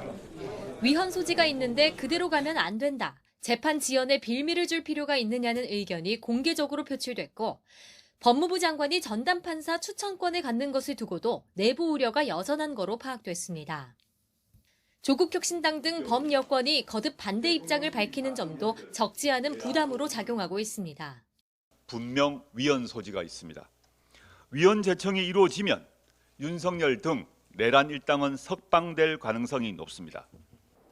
민주당은 다음 주 의원총회를 열어 내란 전담 재판부 보완 입법 논의를 이어갈 계획입니다. 다만 연내 처리하겠다는 계획에는 변함이 없어서 대통령실과의 엇박자가 재현되는 것 아니냐는 전망도 나옵니다. YTN 황보혜경입니다. 국회 법사위 법안심사소위가 추미애 위원장이 대표 발의한 헌재법 개정안을 논의했지만 의결하지 않고 추가 논의를 이어가기로 했습니다.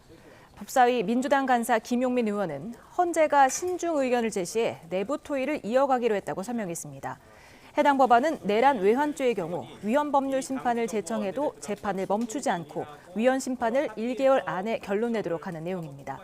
법사위원인 국민의힘 나경원 의원은 위헌을 위헌으로 덮으려는 시도에 대한 위헌성 논란이 계속되자 민주당이 숨고르기를 하는 거라고 비판했습니다.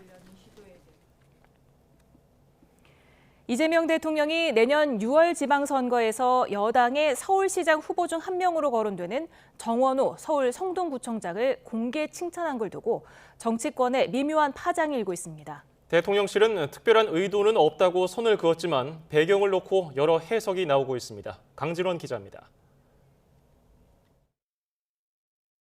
이재명 대통령이 SNS에 서울 성동구민의 구정 만족도가 높다는 취지의 한 언론 기사를 올렸습니다. 정원호 구청장을 격려하는 메시지를 함께 적었습니다. 정 구청장이 잘하긴 잘하나 봅니다라며 자신의 성남시정 만족도도 꽤 높았는데 명함도 못 내밀 것 같다고 한 겁니다. 정 구청장은 박용진, 박주민, 박홍근, 서영교, 전현희, 홍익표 등 더불어민주당 전현직 의원들과 함께 내년 6월 지방선거에서 여당의 잠재적 서울시장 후보군으로 꼽힙니다. 이 때문에 정치권 일각에선 이재명 대통령이 정 구청장에 대한 지지 의사를 애둘러 드러낸 것 아니냐는 추측이 나왔습니다. 물론 이 대통령은 SNS에 해당 글을 올린 이후 이와 관련한 추가 언급 없이 예정된 일정을 소화했고 지방시대위원회가 그간에 준비한 균형 성장 전략, 또 지역 균형 발전, 그리고 자치 분권의 강화 정책들을 일단 한번 전체적으로 들어보고 대통령실 관계자 또한 특별한 의도가 있는 건 아니라며 확대 해석을 경계했습니다. 하지만 당장 정치권에선 공방이 벌어졌습니다. 오세훈 서울시장과 함께 국민의힘의 차기 서울시장 후보로 거론되는 나경원 의원이 노골적인 선거 개입 신호탄이라고 직격하자 더불어민주당은 일 잘하는 지자체장을 칭찬한 걸 선거 개입이라고 주장하는 건 어불성설이라며 거세게 맞받았습니다. 다만 여당 내부에선 지방선거를 6개월 앞두고 이른바 명심이 그쪽으로 기운 것 아니냐는 뒷말도 나왔습니다. 일부 관계자는 YTN에 당무 개입, 공천 개입으로 비칠 수 있다는 우려를 제기하기도 했습니다. 특정 지자체장에 대한 현직 대통령의 깜짝 칭찬을 여의도 정가가 민감하게 바라보는 건 그만큼 내년 지방선거에서 명심의 향방에 대해 관심이 크다는 걸 방증하고 있다는 분석입니다. YTN 강준원입니다.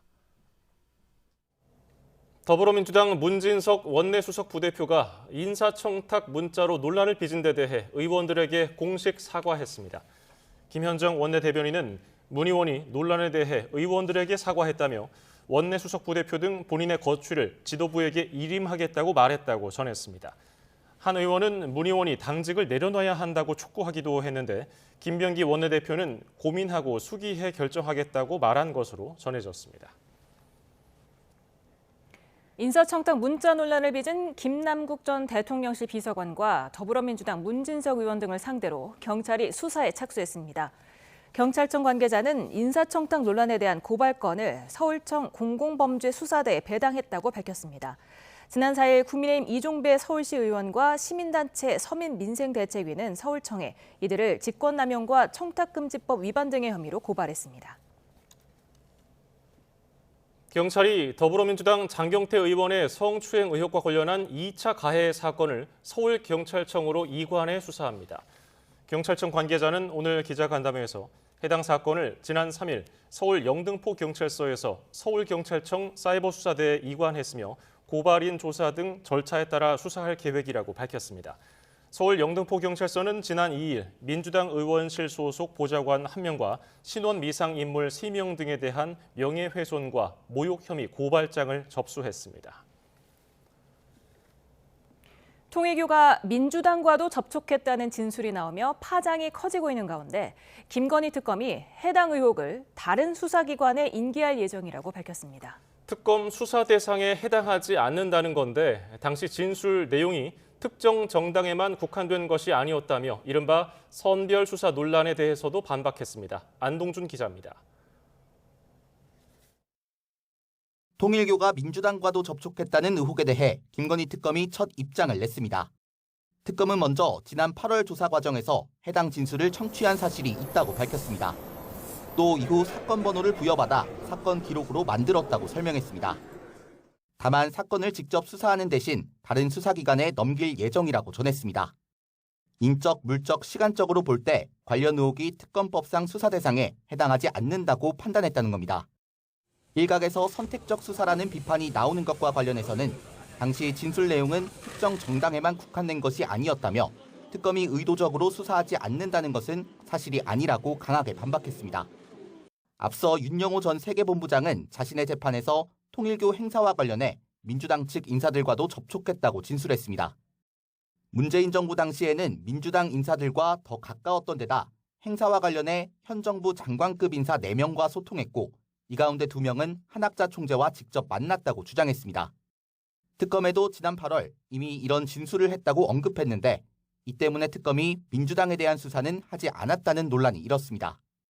윤 전 본부장이 최후 진술에서 해당 의혹과 연루된 인물들에 대해 추가적인 내용을 공개할지 고민하고 있다고 밝힌 만큼 파장은 쉽게 가라앉지 않을 전망입니다. YTN 안동준입니다. 김건희 특검은 통일교의 더불어민주당 지원 의혹이 이론의 여지 없이 수사 대상이 아니라고 선을 그었습니다. 단순히 인지했다고 해서 모든 사안을 수사할 수 있는 것은 아니라는 설명이지만 선택적 수사 논란은 계속될 전망입니다. 이준엽 기자입니다. 김건희 특검법 수사 대상 마지막 항목은 이전 항목 수사 과정에서 인지된 관련 범죄 행위 일체입니다. 직접 언급은 안 됐더라도 인지 의혹에 대한 수사는 가능하다는 겁니다. 특검은 실제로 조영탁 IMS 모빌리티 대표가 우호적 기사 작성 대가로 기자에게 돈을 줬다는 의혹 등 특검법에 적시되지 않은 의혹들도 파헤쳐왔습니다. 이종호 전 블랙펄 인베스트먼트 대표는 주가 조작 공범으로부터 돈을 뜯어낸 혐의로 재판받게 되면서 줄곧 별건 수사라고 반발하고 있기도 합니다. 그런데도 민주당 의혹은 유독 수사하지 않은 데 대해 특검은 관련 범죄 행위라는 단서를 콕 집어 설명했습니다. 한학자 통일교 총재의 원장 도박 사건은 별도 수사하지 않았듯 특검법상 내용이 명시된 의혹과 물적, 인적, 시간적 측면에서 관련이 있는지 따져봤다는 겁니다. 김건희, 윤석열, 명태균, 건진법사 등에 대한 수사가 본질이라거나 문제가 된 통일교 간부의 진술은 2022년이 아닌 한참 이전의 일이라고 거론하기도 했습니다. 결국 조 대표나 이 전 대표의 경우 김건희 씨 의혹을 향하던 과정에서 파생됐기 때문에 수사 대상이 맞지만 민주당 관련 의혹은 의혹의 주체나 시기 등의 면에서 특검법에 적힌 의혹들과 무관하다고 판단했다는 취지로 풀이됩니다. 그러나 이견이 없었다면서도 왜 관련이 없다는 것인지에 대해 구체적인 설명은 하지 않은 데다 특검 설명을 따르더라도 의혹을 사건화까지 하고도 수사하지 않은 게 분명하다는 점에서 선택적 수사 논란은 쉽사리 사그라들지 않을 것으로 보입니다. YTN 이준엽입니다. 우리은행 직원이 기지를 발휘해 고객이 당할 뻔한 2억 원의 보이스피싱 피해를 막았습니다. 우리은행 인덕원 지점 김민혜 부지점장은 지난달 25일 지점을 방문해 급하게 2억 원의 현금 인출을 요청한 고객의 행동을 이상하게 여겨서 매뉴얼에 따라 침착하게 대응한 끝에 고객의 보이스피싱 피해를 막을 수 있었습니다. 해당 고객은 신청하지 않은 카드 배송 관련 문자 메시지를 받고 URL을 누르자 휴대전화에 보이스피싱 프로그램이 설치됐고 개인정보가 유출된 후 금감원과 검찰의 사칭한 자로부터 현금 인출 요청을 받은 것으로 드러났습니다. 올해 구직급여가 지난달까지 이미 11조 원을 넘겨 역대 최대 지급액을 기록할 것으로 전망됩니다. 고용노동부는 올해 들어서 11월까지 지급된 구직급여는 모두 11조 4,715억 원으로 통상 11월과 비슷한 12월 지급액을 고려하면 역대 가장 많을 것으로 예상했습니다. 지난달 구직자 1명당 일자리 수는 0.43개로 11월 기준 IMF 외환위기 직후인 지난 1998년 이후 27년 만에 가장 적었습니다.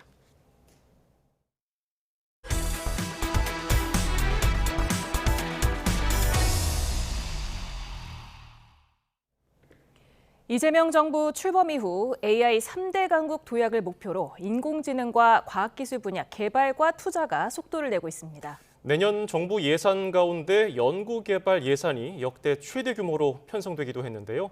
국가과학기술 전략을 총괄하고 있는 배경훈 부총리 겸 과학기술정보통신부 장관과 관련 이야기 나눠보겠습니다. 어서 오십시오. 안녕하세요. 반갑습니다. 네, 벌써 임기가 5개월 정도 지났던데 네, 맞습니다. 어떻게 지내셨습니까? 우리나라가 AI 3대 강국 그리고 과학기술 5대 강국의 기틀을 다지는데 좀 필요했던 시간이었던 것 같습니다. 다들 아시다시피 정부가 애초에 목표했던 GPU 5만 장의 목표를 넘어서 26만 장의 GPU를 확보하기로 했고 글로벌 협력 등을 통해서 대한민국이 아시아 태평양의 AI 허브로 발돋움하기 위한 기틀을 다지고 있습니다. 예. 지난주에 정부 예산, 내년도 정부 예산이 확정되지 않았습니까? 앞서도 말씀드렸지만 역대 최대 규모입니다. 주로 어떤 분야에 투자가 되는 겁니까? 네, 말씀 주신 것처럼 35.5조 원, 역대 최대 규모입니다. 기초 연구 분야뿐만 아니라 출연연 그리고 지역 성장에 골고루 배분이 되었고 특히 AI, 에너지, 양자 반도체 등의 전략 기술에 많은 부분이 배정이 되었습니다. 네, 연구 생태계 복원을 위해서 이렇게 예산 확대뿐만 아니라 생태계 전반의 혁신도 필요할 것 같은데요. 얼마 전에 연구개발 생태계 혁신 전략을 발표했는데 앞으로 연구 현장이 어떻게 달라지는 겁니까? 연구 현장에서 연구에 몰입할 수 있는 환경을 만들어 가고자 합니다. 스텝 사이언티스트를 저희가 새로 이제 신설하고 기존에 이제 그 연구비 불가 항목적인 것 외에는 자유롭게 쓸 수 있도록 연구비 네거티브 규제를 적용할 계획이고 무엇보다도 평가 등급제를 폐지해서 연구자들이 도전과 혁신을 마음껏 할 수 있는 실패할 자유와 권리를 제공할 계획입니다. 예, 무엇보다도 과학기술 혁신을 이끌려면 인재를 양성하는 것도 중요할 텐데요. 어떤 보관이 있으십니까? 국가 과학자 선발을 해서 롤모델을 세팅하고 이공계에게 자긍심을 이제 우리가 심어주는 제도를 신설하고 있습니다. 이외에도 대학원의 장학금 그리고 연구생활 장려금을 대폭 확대했습니다. 네. 인공지능 발전에 따라서 그 과학기술 분야에도 이 AI 활용이 지금 활발한데 연구개발 생태계 혁신에 인공지능이 좀 한몫을 할 것 같습니다. 어떻게 가속화해야 될까요? 저는 모든 과학기술 분야에 AI를 적용할 수 있다고 생각합니다. 특히 바이오, 재료화학, 반도체 디스플레이 등 이런 다양한 분야에 AI를 접목하고 AI 독자 파운데이션 모델을 만들고 특히 연구 동료인 AI 코 사이언티스트를 만들어서 우리 연구의 질적 그리고 효용성을 증가시키고자 합니다. 예, 얼마 전에 정부에서 민생의 다양한 문제를 AI로 해결하는 10가지 대표 프로젝트를 발표했는데요. 구체적으로 어떤 내용이 담겼습니까? 실제 국민들이 체감할 수 있는 AI 서비스를 만들고자 함인데요. 예를 들어서 농수산 식품을 농수산 알뜰 정보 서비스를 통해서 신선한 제품을 최저가로 구매할 수 있게 한다든지 AI 세무 상담사를 통해서 상담의 대기 시간을 줄이고 요즘 굉장히 많은 어떤 이슈가 되고 있는 해킹, 보이스피싱이나 이런 문제들도 AI를 통해서 능동적으로 대응할 수 있는 체계를 만들고자 합니다. 네, 얼마 전에 손정희 회장이 한국을 찾아서 이재명 대통령과 면담을 할 때 AI라기보다는 ASI를 또 얘기를 했는데 그 부분에 대한 언급도 좀 있습니까? ASI는 그 인간이 갖고 있는 수준의 10,000배 이상의 역량을 가진 인공지능을 말합니다. 그런데 제가 생각할 때는 어떤 도메인, 특정 어떤 과학기술 분야 중심으로 ASI가 발전할 것으로 보고 있고 저희가 만들고자 하는 AI 코사이언티스트가 그런 컨셉 중에 하나라고 할 수 있겠습니다. 예, 과학기술 인공지능 정책을 추진하기 위해서는 부처 간의 협업이 아주 중요하지 않습니까? 그래서 그렇습니다. 17년 만에 첫 과학기술 관계장관 회의가 열렸는데 여기서는 어떤 목표를 가지고 있습니까? 말씀하신 대로 부처 간의 칸막이를 없애고 협업을 통해서 이 AI 대전환 시대를 같이 만들어가고자 하는 것이 가장 큰 목적입니다. 그런 측면에서 첫 관계장관 회의가 열렸고 다양한 의견들이 개진되었습니다. 네. 그리고 최근에 SK텔레콤, KT 같은 통신사 해킹 사고, 그리고 롯데카드, 그리고 쿠팡 개인정보 유출까지 이렇게 디지털 사회로 가면서 해킹과 정보 유출 같은 사회적 우려가 커지고 있는데 정부 차원에서는 어떤 대응책을 마련하고 계십니까? 사실 이미 지난 10월에 범부처 차원에서 정보보호 종합대책을 발표한 바 있습니다. 그러나 그 이후에도 계속해서 이런 해킹 사고들이 일어나고 있습니다. 저희는 보다 강화된 정보보호 종합대책을 준비하고 연내 발표를 할 준비를 하고 있습니다. 예. 자, 그리고 저희도 보도를 해드렸던 누리호 4차 발사가 성공적으로 마무리됐는데요. 이게 어떤 의미가 있는 겁니까? 우리나라가 이제 독자적인 우주 수송 능력을 갖출 수 있다라는 점에서 가장 큰 의미가 있고요. 또한 민간이 같이 협력해서 민간 주도로 발사했다는 점에서도 의미를 둘 수가 있습니다. 특히 이번 누리호 4차 발사는 연기 없이 한 번의 발사가 성공적으로 이루어졌습니다. 이런 어떤 성공이 우리나라가 우주 강국으로 가는데 좋은 신호탄이 될 수도 있겠다 생각이 들고 과학기술, AI 강국으로 가는 데 있어서 좋은 어떤 신호였다고 생각합니다. 예, 오늘 말씀은 여기까지 듣죠. 배경훈 부총리 겸 과학기술정보통신부 장관이었습니다. 고맙습니다. 감사합니다.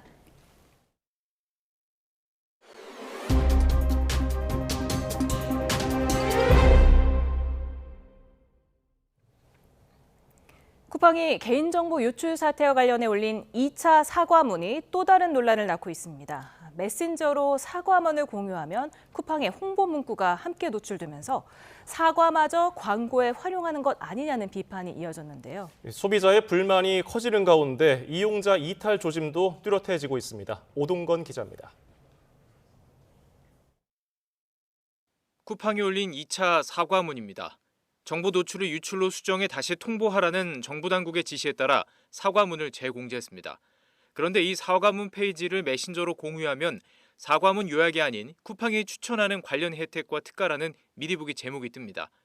3천만 명이 넘는 개인정보가 유출된 최악의 상황에서 사과문마저 광고로 이용하는 모습에 이용자들은 황당함을 감추지 못합니다. 쿠팡이 추천하는 혜택과 특가라고 떠가지고 이게 뭐지 하고 눌러봤는데 사과문이더라고요. 근데 이게 놀리는 것도 아니고. 논란이 커지자 쿠팡은 링크를 공유할 경우 메인 화면에 설명 페이지를 경유하는 구조라 기존에 설정된 기본 제목이 드러난 것이라면서 별도 사과 없이 미리 보기를 수정했습니다. 하지만 쿠팡은 첫 사과문도 눈에 띄지 않는 곳에 게시했다가 이틀 만에 삭제하는 등 미흡한 대응으로 소비자들의 실망을 키우고 있습니다. 이런 가운데 쿠팡을 탈퇴하는 이른바 탈쿠팡 움직임도 빨라지고 있습니다. 앱 데이터 분석업체에 따르면 지난 5일 기준 쿠팡의 일간 활성 이용자는 1,617만 7천여 명으로 지난 1일보다 무려 180만 명 넘게 빠졌습니다. 대규모 개인정보 유출 사실이 알려진 직후 보안 점검을 위해 일시적으로 늘었던 이용자 수가 시간이 지날수록 다시 빠르게 줄어드는 모습입니다. 탈팡 러시는 불가피하다. 쿠팡이 진정성 있는 사과를 할 수 있는 타이밍을 놓쳤기 때문에 그 결과는 탈팡이 불가피하다. 로켓 배송 등 쿠팡이 제공하는 서비스를 당장 대체하기 어렵다는 점에서 이용자 이탈이 제한적일 것이란 전망도 함께 나오고 있습니다. 그러나 정보 유출 사태 이후 미흡한 대응이 누적되면서 쿠팡의 브랜드 이미지 회복은 쉽지 않을 것으로 전망됩니다. YTN 오동건입니다. 3천만 명 이상의 개인정보를 유출한 쿠팡이 법정 최소 금액인 보장한도 10억 원에 맞춰 배상책임보험에 가입한 것으로 파악됐습니다. 과연 고객 피해에 책임을 질 생각이 있었느냐는 비판이 쏟아지고 있는데 제대로 관리하지 않은 정부 책임도 크다는 지적입니다. 박기환 기자입니다. 역대 개인정보 유출 손해배상 소송에서 개인이 인정받은 손해액은 최대 10만 원 정도. 쿠팡 피해자 3,370만 명이 비슷한 손해액을 인정받는다면 쿠팡은 3,370억 원을 배상해야 합니다. 최근 집단소송 청구액은 최대 60만 원 수준으로 모두 인정받는다면 배상 금액은 역시 1조 원이 넘을 수 있다는 뜻입니다. 현행법상 일정 규모 이상의 기업은 피해자 규제를 위해 개인정보 유출 배상보험에 가입해야 하는데 문제는 쿠팡이 가입한 보험의 최대 배상 가능 금액이 최소 금액인 10억 원에 불과하다는 점입니다. 그만큼 정보 유출에 대한 준비나 경각심이 아예 없었다는 지적이 나옵니다. 쿠팡뿐만이 아닙니다. SK텔레콤 역시 지난 4월 2천만 명 넘는 가입자 정보가 유출될 당시 가입했던 배상책임보험의 보장 한도는 10억 원, 쿠팡과 같았습니다. 정부의 허술한 관리도 문제를 더 키웠습니다. 개인정보보호위원회가 배상책임보험에 가입하지 않아도 관행상 과태료를 부과하지 않는 상황에서 보험 가입률은 2%에서 8% 수준에 머물고 있습니다. 가입자 100만 명, 매출 800억 원의 대기업조차 최소 기준을 10억 원으로 정한 점 역시 현실과 동떨어진 부분입니다. 개인정보 유출은 현행법상 최대 300만 원까지 손해액을 인정받을 수 있지만 최근 판례로 인정받은 건 고작 10만 원 선에 불과합니다. 피해를 입은 개인들한테 주는 거잖아요. 손해가 일정 수준 이상이 되어야 사실은 기업 입장에서는 좀 가입을 할 수밖에 없는 그런 상황으로 가지 않을까라는 생각. 이런 분위기를 보여주듯 앞서 SK텔레콤도 유심 해킹 사태와 관련해 30만 원 손해배상 중재안을 수용하지 않기로 했습니다. 역대 최악의 개인정보 유출 사고에 징벌적 손해배상 도입 필요성까지 제기되는 가운데 배상책임보험의 최소 가입 한도를 높여야 한다는 목소리가 커지고 있습니다. YTN 박견입니다.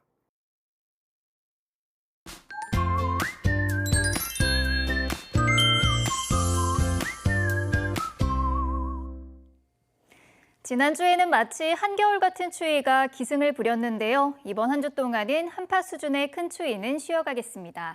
네, 우선 내일 서울 아침 기온은 영하 2도, 대전은 영하 4도로 예년 이맘때 수준을 보이겠습니다. 하지만 오늘보다 기온이 3에서 7도가량 내려가면서 상대적으로 춥게 느껴질 수 있겠습니다. 한낮 기온은 서울이 7도, 대구가 9도, 광주가 10도 등으로 예년과 비슷하거나 조금 더 높겠습니다. 내일도 전국이 대체로 맑겠고 대기질도 양호하겠습니다. 다만 동해안 지역은 수일째 건조특보가 발효 중인 데다 바람도 강하게 불고 있어 대형 산불 위험성이 크겠습니다. 이번 주 목요일과 토요일에는 전국 곳곳에 비나 눈이 내릴 전망입니다. 네, 비나 눈이 내리기 전까지 메마른 날씨가 이어지는 만큼 산불 등 화재 예방에도 주의가 필요한데요. 먼저 산불 위험이 높은 통제 지역의 산행은 피하고 산에서는 절대로 담배를 피워서는 안 됩니다. 또한 허용된 지역의 취사와 야영은 금지고요. 입산 시 라이터나 성냥 등 화기물을 소지하는 것도 금지입니다. 네, 무엇보다 산림 인근에서는 논밭두렁을 태우거나 쓰레기를 소각하는 행위도 위험하니까요. 이 점 유의하시기 바랍니다. 지금까지 날씨 캔버스의 신미림, 윤수빈이었습니다. 오늘 뉴스 플러스는 여기까지입니다. 시청해주신 여러분 고맙습니다.